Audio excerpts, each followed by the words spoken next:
When you buy a movie ticket, the theatre barely keeps any of it. On a big opening weekend, almost all of that money goes straight back to the studio. The theatre is lucky to keep a few cents on the dollar. So here's the real question. If they make almost nothing on the movie, how is the theatre still open? The answer is sitting in your lap. It's the popcorn. Start with the ticket because it's worse than you think. When a new blockbuster opens, the studio sets the terms, and the terms are brutal. For the first couple of weeks, the studio can take most of the money from every ticket sold. The theatre's slice only grows the longer the film sticks around, which is exactly why Some Movie You Forgot Existed is still quietly playing on screen 9 in week 6. That's not leftover scheduling, that's the theatre finally getting paid. And raising ticket prices barely helps, because about 70 cents of every extra dollar gets handed right back to the studio too. So after rent, staff, air conditioning for a giant dark room, and a projector that costs more than a house, the average theatre runs on a profit margin of around 4%. A vending machine in a hospital does better than that, so they went hunting for the one thing studios don't get a cut of. Snacks. A serving of popcorn costs the theatre under 50 cents to make. Kernels are dirt cheap, they puff up to 20 times their size, and a squirt of fake butter finishes the job. Then they sell it to you for $9. That is a markup of nearly 1,300%. And you'll pay it because where exactly are you going to go? You're sealed in a dark box for 2 hours with one snack counter and a strict no outside food rule. That's not hospitality. That's a monopoly the size of a lobby. The margin on that popcorn sits around 85%.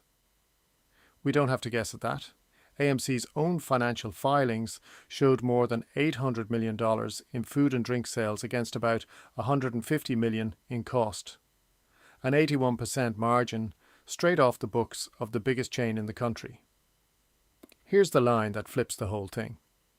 Concessions are only about a fifth of what a theatre takes in, but they're nearly half of its actual profit.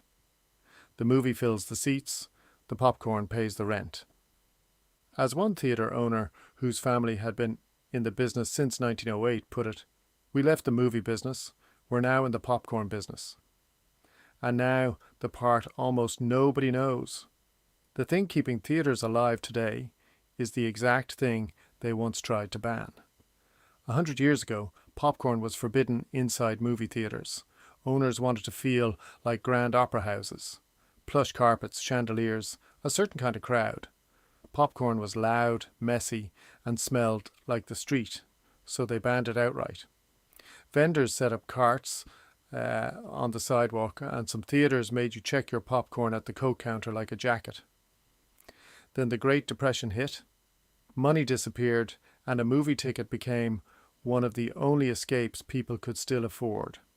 A bag of popcorn cost a nickel. That much they could afford. And the theatres that swallowed their pride and started selling it survived. The ones too proud to sell it died.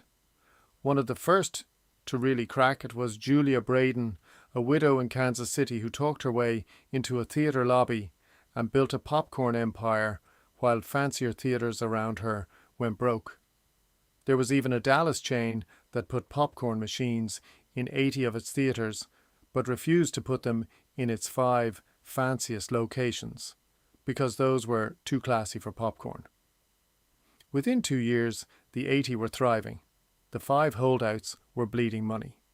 Then World War II rationed sugar, which gutted candy and soda. Popcorn needed no sugar, so it walked in and took the throne. By 1945, more than half the popcorn eaten in America was eaten inside a movie theatre. So here's the real shape of the business. The movie is the bait, the popcorn is the trap. The whole building, the lobby, the buttery smell pumped into the air, the path that funnels you right past the counter, all of it is engineered to sell you the snack. The film is just the reason you walked in the door. So next time you grumble about a $9 popcorn, here's the truth.